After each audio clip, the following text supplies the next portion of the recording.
राधे राधे प्रिय भक्तों, आज हम लोग गज अग्रहा की कथा सुनेंगे। द्राविड़ देश में पहले राजा इंद्रदुम्न राज्य करते थे। वह हर समय ध्यान और पूजन नाम जप में लगे रहते। एक बार वानप्रस्थ आश्रम में वह हरि का अर्चन कर रहे थे। उसी समय अगस्त ऋषि अपने शिष्यों के साथ पधारे, भगवान के पूजन में लगे।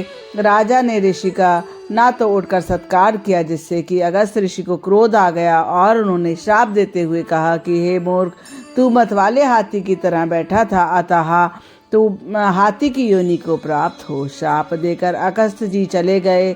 शरीर छूटने के बाद इंद्रदुम्न हाथी हुए। वह बलवान थे तथा वह अपने हथनियों के साथ रमण कर वन में घूम रहे थे।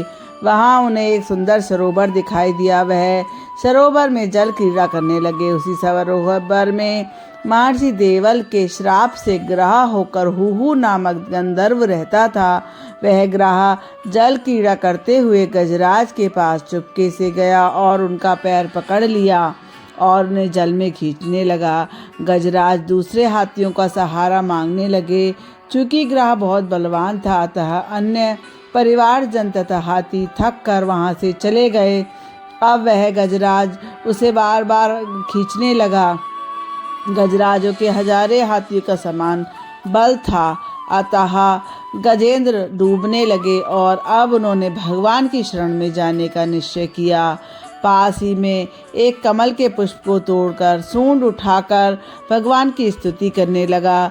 जब कोई भगवान को अति आर्त पुकार से पुकारता है तो वह दया करने में एक भी क्षण देर नहीं करते।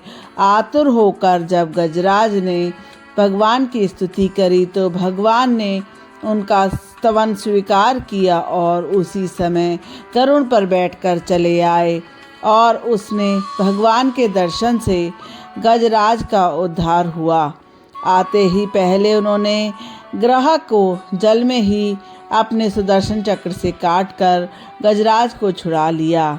भगवान की गज स्तुति करने लगा और उनकी आज्ञा लेकर लोक को चला गया। गजराज भगवान के स्पर्श से अति सुख को प्राप्त हुए और उनके प्रभाव से उनका शरीर दिव्य चतुर्भुज रूप में परिणित हो गया।